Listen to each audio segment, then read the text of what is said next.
আসসালামু আলাইকুম। আমি শুরু করার আগে আমি আমাদের প্রবাস বাঙালি ভাইরা রেমিটেন্স যোদ্ধা মানে যে আমাদের যে ট্রেড ডেফিসিট আছে, মানে আমি এক্সপোর্ট ইম্পোর্ট করার পর আমরা এক্সপোর্টে যা কামাইতেছি ইম্পোর্টে তার চেয়ে বেশি করতেছি, এটা বলে ট্রেড ডেফিসিট। এটা $20 বিলিয়ন। এটা আমাদের প্রবাস বাঙালি যে রেমিটেন্স যোদ্ধা ভাইরা সেই ঘাটতিটা ওনারা পূরণ করতেছেন। ওনাদের মূল্যায়ন কিন্তু আজ পর্যন্ত হয়নি। ওই যে লোটাস কামাল আদম ব্যবসা করছে, যারাই আদম ব্যবসা করছে বুঝছেন, গভর্নমেন্ট 1 লাখ টাকা নির্ধারণ করছে, ওরা 5 লাখ টাকা করে নিছে। ভাই এই লোকগুলি গ্রামের কৃষক, মানে ধানি জমি বিক্রি করে বন্ধক রেখা এরা চাইতেছে আপনার 1 লাখ টাকা চায় 5 লাখ টাকা দিয়েছে। আপনি আপনার মাইয়া লইয়া সাকিব আল হাসান ক্রিকেট খেলেন, কত কিছু করেন, পাপন রেলুয়া জুয়ার আসামে বসেন, মানে কি ওই যে কি একটা বাল চালাচ্ছিল ঢাকা শহরে আছে সম্রাট খানকির পোলায় সম্রাট নাম দেয়। আই এম সরি টু, মানে আমি খুব বাজে একটা ল্যাঙ্গুয়েজ, ওর জন্য বাজে ল্যাঙ্গুয়েজই ওই ও ও ও সম্রাট হয়েছে। সম্রাট তোর হার্টে ব্লক হয়ে গেছে, মাদার ফাকার, তোর হার্টে ব্লক হয়ে গেছে। তুই কি মরিচিকার পিছনে ঘুরতেছস? তুই একটা নিঃশ্বাস নিতে পারবি না, তোর হার্টে ব্লক হয়ে গেছে। তুই এখনো পয়সার পিছনে ঘুরো, সাধারণ মানুষের ঠকাস। যাই হোক, আমি যেটা বলতে গেছিলাম, আমাদের যে ডেফিসিটটা 20 বিলিয়ন, এটা প্রবাস বাঙালিরা এই ঘাটতিটা পূরণ করে।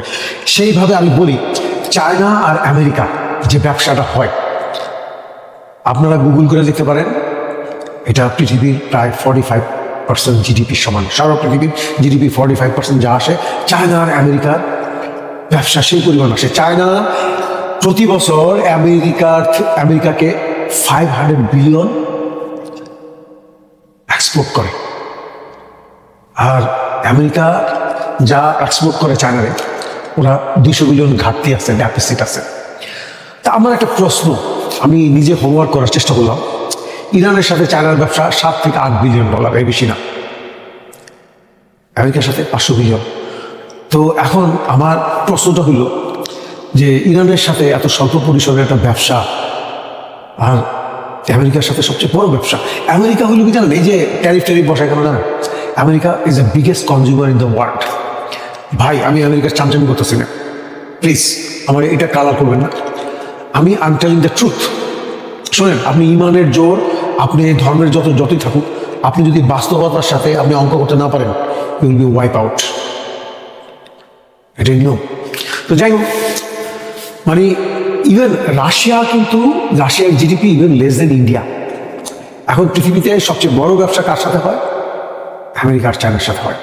তো সেই জায়গায় ইরানের সাথে, যেখানে আমেরিকার সাথে 500 বিলিয়নের ব্যবসা, ইরানের সাথে মাত্র 7, 8, 9 বিলিয়নের ব্যবসা।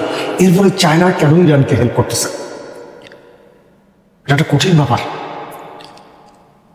মানে আমার কথা হলো, চায়নার এখন জিডিপি আছে 18 ট্রিলিয়ন, আমেরিকার আছে 28 ট্রিলিয়ন। চায়না কি আমেরিকাকে মানে সারপ্লাস করার জন্য, মানে আমেরিকাকে ডিঙ্গানোর জন্য ইরানের সাথে যোগ হয়ে গ্যাম্বলিং করতেছে? যে ইরানের সাথে মাত্র মানে 7 বিলিয়নের ব্যবসা, 8 বিলিয়নের ব্যবসা, সেখানে 500 বিলিয়নের ব্যবসার কাস্টমারকে কিন্তু ঠোকর মারতেছে। কারণ আজকে ইরান যে স্যাটেলাইটে বিভিন্ন ধরনের যে ধ্বংসাত্মক কার্য করতেছে আমেরিকার বিরুদ্ধে, আমি আমেরিকার পক্ষেও না, আমি ইরানের পক্ষেও না, কারো পক্ষেও না, আমি সাধারণের মানুষের পক্ষে। দেখেন, আজকে সাদ্দাম হোসেন তার স্বৈরতন্ত্র স্টাবলিশ করতে পারেনি, না পারে কি হয়েছিল, সাধারণ মানুষ ভুক্তি হয়েছে। ইরাকের সাদ্দাম তো ভোগ করে গেছে, তার ছেলেরা, তার মেয়েরা। গাদ্দাফি ভোগ করে গেছে। আজকে দেখেন লিবিয়ার কি অবস্থা। আমি সাধারণ মানুষের কথা বলতে চেয়েছি। এখন কথা হলো কি, যে এই যে গুগল করলে দেখা যায় যে সবচেয়ে বেশি ব্যবসা আছে আমেরিকার সাথে চায়না। তারপর চায়না কেন আমেরিকার বিরুদ্ধে যাচ্ছে? ইরানকে সাপোর্ট করতেছে। রাশিয়া, শুনেন, Russia is a gone case. রাশিয়ার, আপনি গুগল করেন ভাই, রাশিয়ার জিডিপি ইন্ডিয়ার থেকে কম আছে। শুনেন, একটা দেশে যখন স্বৈরাচার আসে না, মানে একটা তন্ত্র আসে না, তখন দেশটা ধ্বংস হয়, এছাড়া কিছু না। আচ্ছা, আমি একটা কথা বলি, মানে পৃথিবীতে মানে কোনো বিখ্যাত লোকের মানে ছেলে বিখ্যাত হয়েছে আপনি দেখাইতে পারবেন না। অমিতাভ বচ্চনের পোলা অমিতাভ বচ্চন হতে পারেনি, রবীন্দ্রনাথের পোলা রবীন্দ্রনাথ হতে পারেনি, নজরুলের পোলা নজরুল হতে পারেনি। তারপরেও আপনারা ব্যক্তি পূজায় পাগল হয়ে যান। এনিওয়ে, আমি ফিরে আসতেছি আমেরিকার কথায়, যে আমেরিকার সাথে চায়নার এত বড় ব্যবসা। আচ্ছা, আমি কিভাবে একটা ট্রান্সলেট করতেছি আপনারা একটু খেয়াল করেন। সেটা হইলো, হয়তো চায়নারে বলছে তুই ইরানের কাছে যা, অস্ত্র বেচার ব্যাস কামা, end of the day you are my partner. এটা সাদ্দামের বেলা হয়েছে। শুনেন, সাদ্দাম হোসেনের যখন যুদ্ধ হয়, আমার মনে আছে যে সেই সময় কি হয়েছে জানেন, এই যে চায়না, তারপর ফ্রান্স, জার্মানি, সবাই সাদ্দাম হোসেনকে মানে বিশাল বিশাল মানে প্রযুক্তি দিছে। কিন্তু যখন ফাইনাল ওয়ার আসছে, এগ্রোডি ব্যাক অফ। সাদ্দাম হোসেন একদম শেষ হয়ে গেছে। সেম কর্নেল গাদ্দাফির বেলা। আমাদের সাবধান হওয়া উচিত, বুঝছেন, যে আমেরিকা কি গেমটা খেলতেছে। রাইট? ভালো থাকেন। আসসালামু আলাইকুম।